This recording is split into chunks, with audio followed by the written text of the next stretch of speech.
Have you ever heard of a leader who was a judge, a prophet, a military strategist, and a poet, all rolled into one? What if I told you this leader lived over 3,000 years ago, in a time when women were rarely seen in positions of public power? This isn't a fantasy novel. It's the true story of one of history's most remarkable figures, Deborah. Today, we're diving deep into the story of a woman who defied every convention of her era to lead a nation to victory and peace. Her tale is one of incredible courage, divine wisdom, and unshakable faith. It's a story that challenges our perceptions of the ancient world and offers timeless lessons on leadership and purpose. So, grab a seat, and let's travel back in time to the era of the judges. To truly appreciate Deborah's story, we need to understand the world she lived in. This was ancient Israel, around the 12th century BC. The Israelites had settled in the land of Canaan, but they weren't a unified kingdom yet. They were a loose confederation of 12 tribes, often struggling for survival against powerful neighboring city-states. This period, known as the time of the Judges, was chaotic. The Bible describes it with a famous line: "In those days Israel had no king. Everyone did as they saw fit." It was a cycle of disobedience, oppression, and deliverance. The people would turn away from their covenant with God. A neighboring king would conquer and oppress them, and then, in their desperation, they would cry out for help. In response, God would raise up a leader, a judge, to deliver them. These judges were more than just legal arbiters. They were charismatic military and spiritual leaders. And in this long line of judges, one name stands out for being completely unique: Deborah. In a society that was deeply patriarchal, where a woman's sphere was almost exclusively the home, Deborah's position was nothing short of revolutionary. The book of Judges tells us she was a prophetess, meaning she was recognized as a direct mouthpiece for God. People from all over Israel would travel to see her. The text says she would sit under a palm tree, which came to be known as the Palm of Deborah, between Ramah and Bethel, and the Israelites would come to her to have their disputes decided. Think about that for a moment. Men, tribal elders, and warriors would travel for days to seek the wisdom and judgment of a woman. This wasn't a position she inherited or married into. Her authority was derived purely from her recognized wisdom and her divine connection. She commanded respect not through force or title, but through her character and her incredible insight. She was the de facto leader of Israel before she ever called a single soldier to arms. Her leadership was soon put to the ultimate test. For 20 years, the Israelites had been suffering under the brutal oppression of Jabin, the king of Canaan, who reigned from the powerful city of Hazor. Jabin's military commander was a man named Sisera, a feared and ruthless general who commanded a technologically superior army. Sisera's greatest asset was his fleet of 900 iron chariots. To put that in perspective, iron chariots were the tanks of the ancient world. They were fast, armored, and terrifying. The Israelite forces were mostly just foot soldiers, a militia of farmers and shepherds with simple weapons. On paper, they stood no chance. The people were crushed.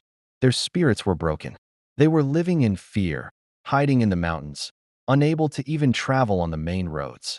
It was in this climate of despair that Deborah received a divine message. God had a plan to free Israel, and it was time to act. So what does she do? She summons a man named Barak from the tribe of Naphtali. He was a respected military figure, and Deborah delivers a direct command from God to him. "The Lord, the God of Israel, commands you. Go, take with you 10,000 men of Naphtali and Zebulun and lead them up to Mount Tabor. I will lure Sisera, the commander of Jabin's army, with his chariots and his troops to the Kishon River and give him into your hands." This was a clear, strategic command. Mount Tabor was a brilliant tactical choice. Its steep slopes would neutralize the effectiveness of Sisera's chariots, forcing his men to fight on foot where the Israelites had a better chance. But Barak hesitates. Facing 900 iron chariots was a terrifying prospect. His response to Deborah is telling. He says, "If you go with me, I will go, but if you don't go with me, I won't go." This is a pivotal moment. Barak, the military leader, recognizes that the true authority and the source of their potential victory lies not in his own strength, but in the divine presence represented by Deborah. He needed her to be there, as a symbol of God's favor and guidance. He was essentially saying, "I will only go if God's prophet is with me." Deborah agrees to go, but she gives him a prophetic warning. She says, "Certainly I will go with you. But because of the course you are taking, the honor will not be yours, for the Lord will deliver Sisera into the hands of a woman." At the time, Barak probably assumed she was talking about herself. But as we'll see, fate had an even more surprising twist in store. So, Deborah arises and goes with Barak to Kadesh, where he rallies an army of 10,000 men from the tribes of Zebulun and Naphtali. News of this Israelite uprising reaches Sisera, who immediately mobilizes his entire force, all 900 iron chariots and his vast army, and marches them to the Kishon River, right into the valley below Mount Tabor. He thinks he's about to crush a foolish rebellion. He's confident, arrogant, and ready to make an example of them. The scene is set for an epic confrontation. 10,000 Israelite foot soldiers are gathered on the mountain, looking down at a vast, technologically superior army arrayed in the valley. The tension must have been immense. This was the moment of truth.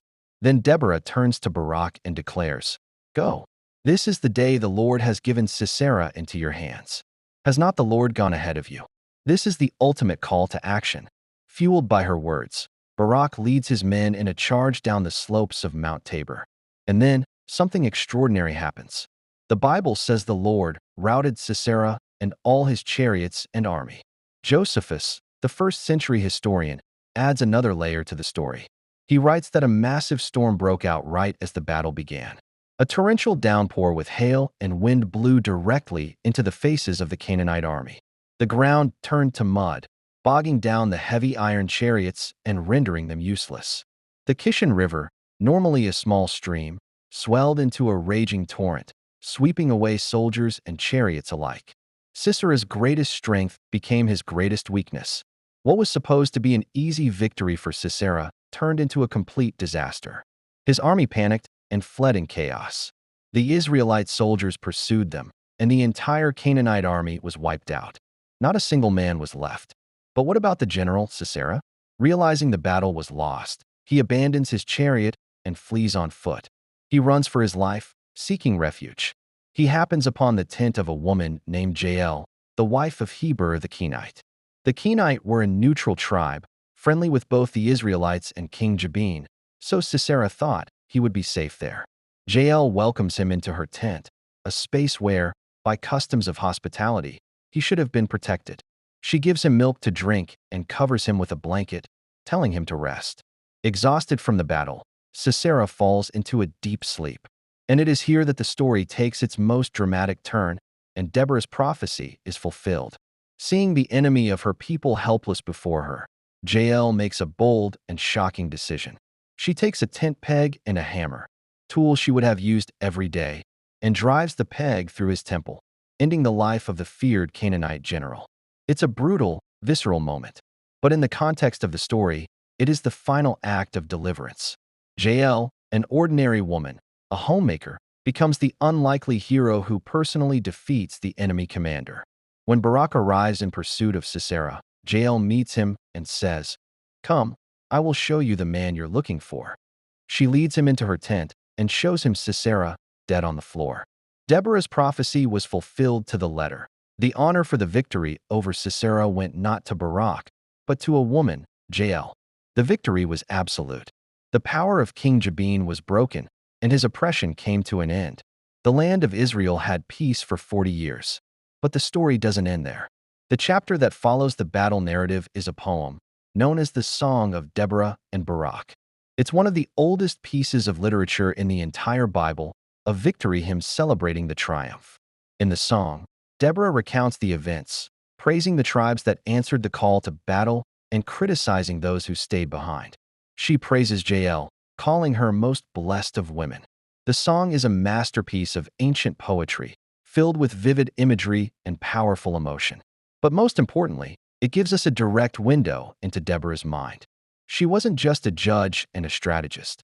She was a poet who could capture the significance of the moment and turn it into a timeless story of faith and courage. She calls herself a mother in Israel, highlighting her role as a nurturer and protector of her people. So what can we take away from the incredible story of Deborah? First, it shatters our preconceived notions about the ancient world.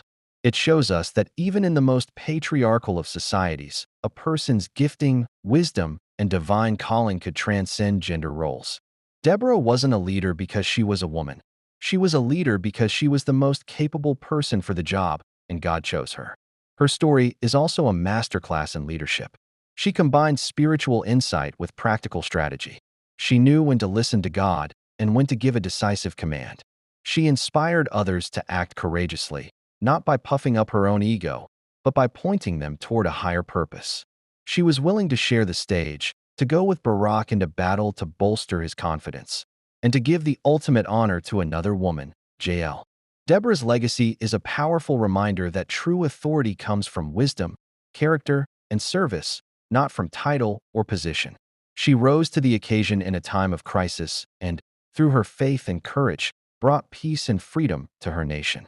She was a judge, a prophet, a strategist, a poet, and a mother to her people, a singular figure who changed the course of history. Thank you so much for joining me on this journey back in time. If you found this story as inspiring as I do, please hit that like button and consider subscribing for more deep dives into fascinating historical figures. Let me know in the comments what you think is the most powerful part of Deborah's story. Until next time, stay curious.